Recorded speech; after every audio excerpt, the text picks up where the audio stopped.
Hello friend, नमस्कार। Today will discuss about railway shares. क्यों आज रेल के शेयर्स में सब में गति में, रेल विकास निगम लिमिटेड हो, RVNL, IRCON, IRFC, IRCTC, RailTel, क्यों इनके अंदर ऐसा गति देखने को मिला। आज हम इसके लिए थोड़ा सा डिस्कस करते हैं। तो कोई तो न्यूज़ होगी, उसकी वजह से आज 5%, 10%, 12%, 17% तक भागे हैं शेयर। रेल विकास निगम लिमिटेड ऐसा क्या न्यूज आया जिसकी वजह से ये भागा है, तो अभी हम डिस्कस करते हैं one by one. Rail Vikas Nigam limited का जो शेयर है आज 492 रुपये के करीब बंद हुआ है। 73 रुपये पर शेयर बढ़ा, यानी कि 17% के आसपास आज रिटर्न दिया है। आज अगर हम इसका देखते हैं तो इसके बीच में इसका रीजन क्या है, इसके पीछे भागने का रीजन क्या है, क्या इसको कुछ न्यूज़ मिला है या फिर किसी बड़े मार्केट्स प्लेयर, बड़े जो ऑपरेटर्स हैं उन्होंने इसमें एंट्री करी है। तो इसके पीछे अभी हम लॉजिक ढूंढते हैं इसका, क्योंकि इसके पीछे 17% अगर किसी का उसके पीछे तेज़ी आई है तो फ्रेंड्स ऐसे ही नहीं आती, किसी न किसी बिग पॉजिटिव न्यूज़ होती है तभी उसके इतनी अच्छा मूवमेंट होता है शेयर के अंदर। तो अभी हम देखते हैं कल क्या मार्केट या फिर आज करंट मार्केट चालू मार्केट के अंदर कुछ हुआ।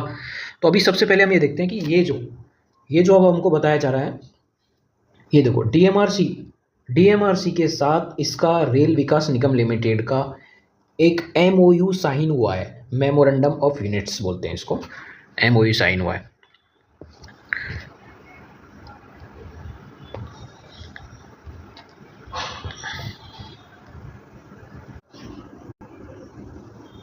इसके चलते अब इसको क्या है, प्रोजेक्ट मिलेंगे मेट्रोज में भी, इंडिया के अंदर भी, इंडिया के में भी, हो सकता है इंडिया के बाहर भी इसको प्रोजेक्ट मिले।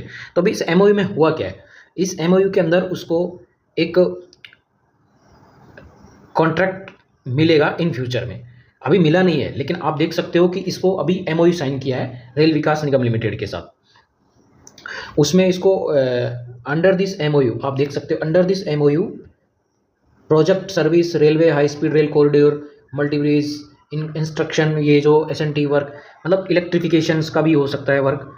इससे रिलेटेड इसको क्या है, आगे आने वाले टाइम में इसको रेलवे का जो मेट्रो से भी इसको क्या है प्रोजेक्ट मिलेंगे, यानी कि मिला नहीं है लेकिन मिलेंगे। तो एक बड़ी न्यूज़ है, बड़ी पॉजिटिव न्यूज़ है। अभी आप बोलोगे कि सर ये तो आप पहले बता देते, लेकिन पहले नहीं बताया जाता, पहले नहीं पता लगता है इन सब चीज़ों का। जब एमओयू होते हैं, कंपनी स्टॉक एक्सचेंज को इन्फॉर्म करती है तो ही पता लग पाती है। अब होगा क्या, इससे इसको ऑर्डर्स मिलेंगे तो इसकी प्रॉफिट जो ग्रोथ है, इसके रेवेन्यूज़ में ग्रोथ बढ़ेगी, प्रॉफिट में ग्रोथ बढ़ेगी। इसलिए इसका एक पॉजिटिव रूप पॉजिटिव है इसके लिए। तो ये आप देख सकते हो, इसके अंदर आप पढ़ सकते हो इसको, ये प्रोजेक्ट इसके रूप में फ्यूचर में मिलेंगे।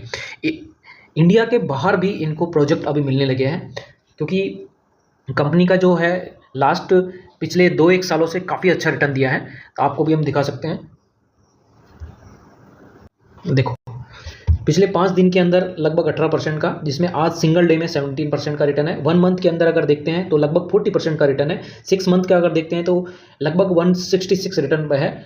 और अगर हम 1 साल का देखते हैं तो लगभग 300%, यानी कि आपने 10,000 लगाए वो 30,000 या 40,000 के आसपास हो गए, यानी कि बहुत ही खतरनाक, बहुत ही इसको मल्टीबैगर पे बोल सकते हैं।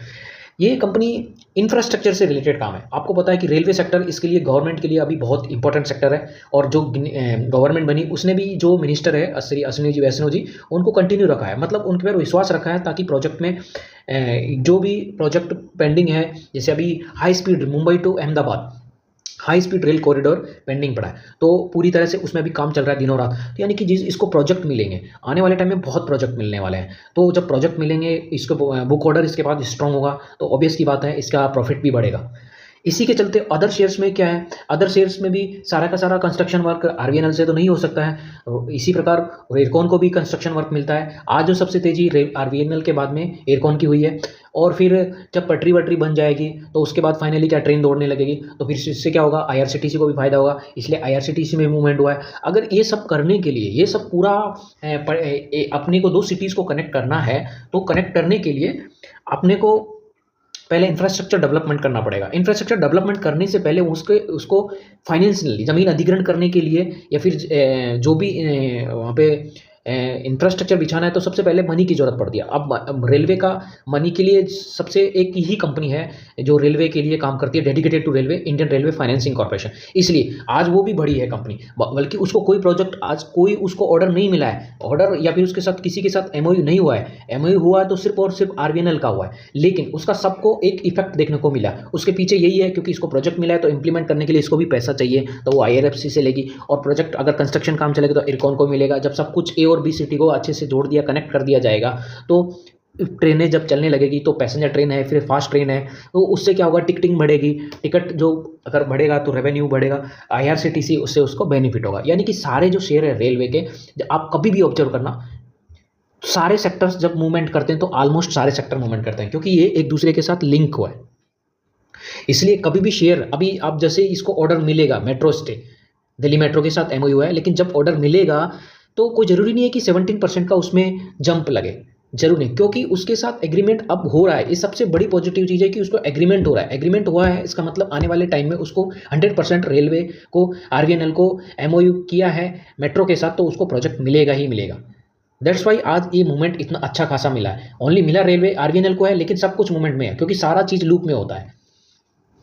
तो कभी भी जब उसके बाद में जब वर्क ऑर्डर मिलना स्टार्ट हो जाएगा तो ज़रूरी नहीं है कि इतना ही बढ़ेगा।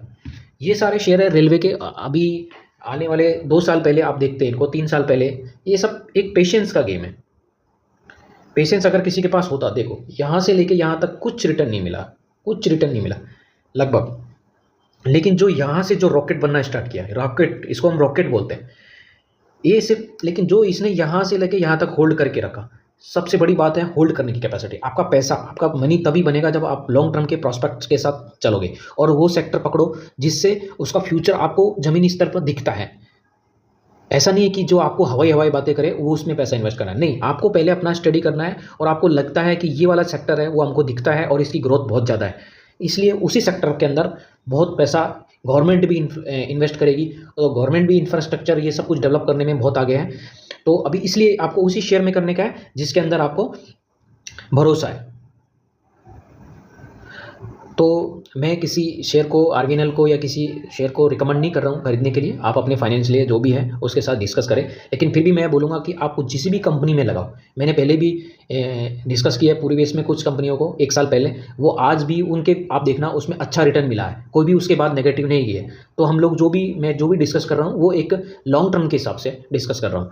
तो आपका पैसा बहुत हार्ड वर्क और डेडिकेटेड के साथ बनता है, इसलिए आप जिसमें भी पैसा लगाएं अपनी मेहनत के साथ, अपनी रिसर्च के साथ, और अपना जितना भी जो भी आप जिसके साथ सलाह करते हो अपना फाइनेंशियल एडवाइजर के साथ अच्छे से उसके सलाह करके और अपना खुद मन बना के उसमें ही पैसा लगाना चाहिए, जिस स्टॉक में आपको लगता है कि ये फ्यूचर में बढ़ने वाला है। तो थैंक यू दोस्तों, मिलते हैं किसी नेक्स्ट शेयर में।